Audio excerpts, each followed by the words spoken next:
কেন কেন চুপ করবো? কম্বলগুলো ভালো না। কোথায় আছিস? কোনগুলো? এই যে বানায় কম্বল। পাতলা তো খুব। তোমাদের বাবা কিন্তু মনে হচ্ছে আগের বারটা নিয়েছিল ঘুরতে গিয়ে। ভালো ছিল মালটা? না অতটা বেশি ভালো না, মানে বেশি মোটা না। কোথায় আছিস? কে যেন দরাদরি করে দিয়েছিল টোটো অনুষ্ঠানে না তুমি? আমি দরদারি করে তুমি বলছিলে 1200 টাকা না? তোমার নিজাম বেকাচ্ছে হোগি এসে বাগানি করে ইলং অঙ্গন পুলক পিণ্ড প্রথম পিণ্ড দান কর্মাহং করিচ্ছে ওম গয়া গঙ্গা গদা ধর হরি। আবার আরে দই মিষ্টি আগে আমার কাছ থেকে দিয়ে দিল হ্যাঁ খেটে নাও শুরু করে দাও।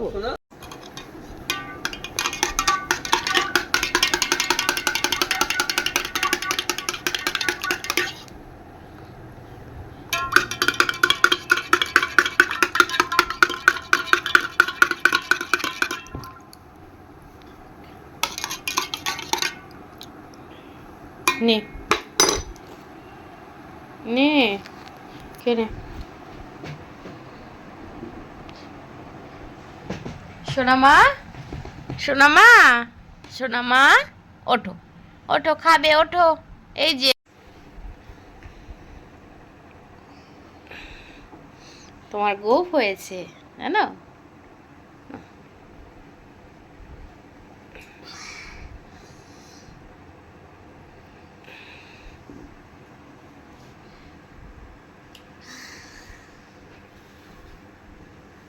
তো তখন দেখলে যে একটা দাদার বাড়িতে গেছিলাম, আমার বরেরই বন্ধু। তো ওই দাদার বাবা মারা গেছে আজকে 1 বছর আগে। এটা হচ্ছে মৃত্যুবার্ষিকী, মানে আজকে মৃত্যুবার্ষিকী হলো। তো আমাদের নেমন্তন্ন ছিল দুপুরবেলা প্লাস হচ্ছে রাত্রে, আর এখন কিন্তু 8:30 বাজে। ওই যে দেখলে যে মেয়েদেরকে অনেকক্ষণ আগেই কিন্তু আমি ওদেরকে পিডিয়াশো দিয়ে দিয়েছি, ওরা খেয়ে নিয়েছে। আর রাতে যাব 10টার সময় যাব। মেন হচ্ছে রাত্রির বেলায়, মানে খাওয়া দাওয়াটা রাত্রিবেলা রেখেছে।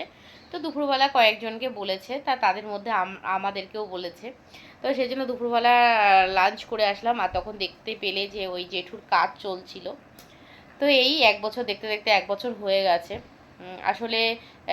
তো ওই যে ওই দাদাদের বাড়িতে আছি, সুভাষদার বাড়িতে। আবার তোমাদেরকে বললাম না যে রাত্রিবেলায় আর কি মেন নেমন্তন্ন, তা দুপুরবেলাও দাঁড়াও দেখাচ্ছি তোমাকে। দুপুরবেলাও হচ্ছে কাশি হচ্ছে।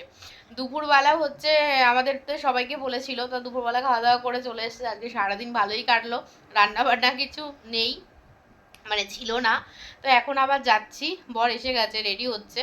আর এই যে আমার মেয়ে রেডি, এই চুড়িদার। আমি আজ মানে তখন শাড়ি পরেছিলাম, তোমরা দেখেছিলে যে বাইকে ওই যে অভিজ্ঞান দাদের জন্য অপেক্ষা করছিলাম, তো তাই জন্য তখন হচ্ছে শাড়ি পরেছিলাম। আর এখন এই যে এই চুড়িদারটা পরেছি। আর ও পাল্টিয়েছে, তখন জামা পরেছিল, ও চুড়িদার পরেছে।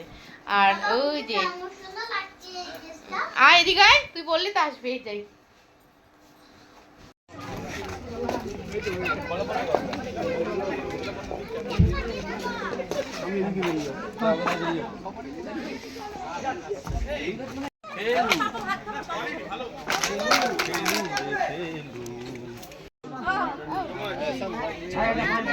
হাত দেবেন টেবিলে।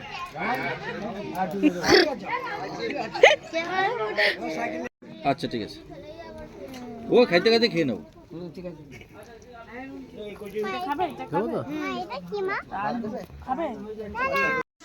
হ্যালো ফ্রেন্ডস, কেমন আছো তোমরা সবাই? আশা করি খুব খুব ভালো আছো, আমরাও ভালো আছি। তো কালকে দেখলে যে ওই দাদাদের বাড়িতে গেছিলাম, মানে বরের বন্ধু যে সুভাষদার বাড়িতে গেছিলাম। তো তারপরে তো আর ভিডিও কন্টিনিউ করা হয়নি, বাড়িতে এসে আর ভিডিও করা হয়নি। তো দেখলাম যে অল্প একটু ভিডিও হয়েছে। তো আজকে হচ্ছে তার পরের দিন, মানে আজকে হচ্ছে বুধবার। আজকে হচ্ছে বুধবার। তো এখন দুপুর, দেখতে পাচ্ছ রান্নাঘরে আছি, রান্না হচ্ছে। তো ভাবলাম তোমাদের সাথে একটু কথা বলি আর একটু রান্নাও শেয়ার করি। তো চলো ভিডিওটা দেখতে থাকো। দেখো আজকে রান্না করেছি, বাঁধাকপি রান্না করেছি, আর পেঁয়াজকলি আলু ভাজা করেছি, আর হচ্ছে পালং শাক করেছি। তো এই যে পেঁয়াজকলি আলু ভাজা আর এই যে পালং শাক, তো এই রান্না হয়েছে আজকে। আর হ্যাঁ, লাউ ঘন্টও হয়েছিল, সেটা তোমাদের দেখাতে ভুলে গেছিলাম, এখন আবার মনে পড়ছে ভয়েস দিতে গিয়ে। তো লাউ ঘন্টও হয়েছিল, এই হয়েছিল মেনুতে। তো রান্নাবান্না কমপ্লিট, দেখো গ্যাস ওভেন সব ক্লিন করে নিয়েছি। তো ঠিক আছে, চলো পরে আসছি।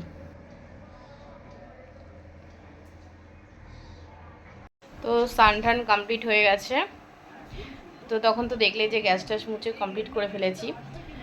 তো এখন মেয়েদেরকে খেতে দেবো, তো চলো ওদেরকে খেতে দিই, তারপরে পরে আসছি। এদিকে আসো।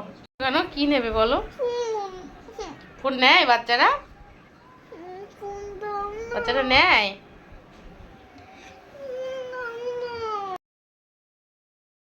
তারপরে দেখো এসে দেখছি যে এরকম রাস্তা কাটা হচ্ছে। তো এটা হচ্ছে একদম আমাদের বাড়ির সামনে, মানে আমাদের আর কি আমাদের বাড়ির রাস্তাটা। তো সেখানে কিন্তু জলের পাইপ বসছে, সেই কারণে কিন্তু রাস্তা কাটা হয়েছে। আর আমাদের গেটের একটু আগে পর্যন্ত কাটা হয়েছে, আমাদের গেটের সামনেটা কাটা হয়নি এখনো পর্যন্ত। জানি না নেক্সট দিন কাটবে কিনা, সেটা জানি না। তো চারিদিকেই শুধু এই রাস্তা কাটা, কিছু করার নেই, এই ব্যবস্থাগুলো করতে হচ্ছে জন্য হয়তো রাস্তা কাটা হচ্ছে। যাই হোক, আবার ঠিক হয়ে যাবে। তো আমাদের এখানে তো জানোই যে সব রকম আর কি পাইপের সাহায্যে জল যাওয়া আসা, ময়লা যাওয়া সব কিছুই হয়, সেই কারণের জন্য কিন্তু এখানে বেশিরভাগ রাস্তা কাটা থাকে। মানে কলকাতার কথা বলছি। আর আমাদের গ্রাম অঞ্চলে কি হয়, কোনো মানে জলের কোনো তো সেরকমভাবে ব্যবস্থা নেই, আর ময়লা যাওয়ারও ব্যবস্থা নেই, যার যার বাড়িতে তার তার কিন্তু কুয়া করে নিতে হয়। তো এখানে তো সেরকম মানে সেরকম ব্যাপার নেই, এখানে কিন্তু রাস্তা দিয়েই সবাই পাইপের সাহায্যে সব কিছু সবার বাড়ির ময়লা চলে যাচ্ছে। আবার খাবার জলের মানে টাইম কল সবার বাড়িতে বাড়িতে আছে, তো সেই কারণের জন্য কিন্তু কলকাতায় জলও জমে বেশি। আবার পরিস্থিতি রাস্তার, বিশেষ করে রাস্তা আর জল, এই দুটো জিনিসের পরিস্থিতি ভীষণই খারাপ। কারণ ওই সুবিধা নিতে গেলে তো একটু খারাপ হবেই, তাই না? ওই যে তোমাদেরকে রাস্তা দেখাতে গেলাম, আর আমি নিজেও দেখতে গেলাম যে কতটুকু কাটলো, মানে পাশের ঘরে আর কি, পাশের ঘরে জানলা দিয়ে তোমাদেরকে দেখালাম, আর আমি নিজেও দেখলাম। তারপরে দেখো ঘরে এসে দেখছি যে জোত্তার মারামারি। আসলে মারামারিটা সিরিয়াস নয়, কিন্তু সিরিয়াস তো হয়ে যায়। এরকম হাসি ঠাট্টা করতে করতেই কিন্তু তারপরে কারোর না কারোর লেগে যায় দুজনের মধ্যে। ওই সেদিনকে তোমাদেরকে দেখিয়েছিলাম, বড় মেয়ের ঠোঁটের কাছে কেটে গেছিলো, ওর নখে কিন্তু এরকমভাবে ইয়ার্কি করতে করতে কিন্তু সিরিয়াস হয়ে গেছিলো, আর অনেকটাই কেটে গেছিলো, তোমাদেরকে দেখালাম। তো তোমাদের কার কার বাড়িতে এরকম দুটো বাচ্চা আছে আর এরকমভাবে সারা দিন কাটে? আমি কাউকেই কিছু আর বলি না এখন, যাকেই বলি তারই মনে হয় মা তাকে কম ভালোবাসছে। তো সেই কারণে কিন্তু বলি না যে ঠিক আছে মারামারি কর, যখন যার লেগে যাবে তখন কাঁদতে কাঁদতে ঠিক আলাদা হয়ে যাবে। তো কিছুক্ষণের জন্য আলাদা হয়ে যাবে, আবার যে কে সেই, কি লাভ হবে বলো, কাউকে বকে কাউকে মেরে? তাই জন্য আমি কিছুই বলি না, আর বকা দিয়েই যাচ্ছি, আমি কিন্তু বলেই যাচ্ছি যে এরকম করিস না করিস না, কিন্তু কে কার কথা শোনে? এখন যদি ওদের গায়ে হাত তুলি তাহলে কিন্তু থেমে যাবে। তো সেটা আর করিনি, নিজেরাই বকা দেওয়ার পরে কিন্তু ঠিক হয়ে গেছিলো। তো পড়তে বসিয়েছি, আর একটু চোখের আড়াল হলেই পড়াশোনা বাদ দিয়ে এই কাজগুলোই করে। তো যাই হোক, চলো আজকের ভিডিওটা এই পর্যন্তই। যদি ভিডিওর কোনো কিছু ভালো লেগে থাকে তাহলে অবশ্যই একটা লাইক কমেন্ট শেয়ার সাবস্ক্রাইব করো, আমার পাশে থেকো। দেখা হচ্ছে নেক্সট ভিডিওতে।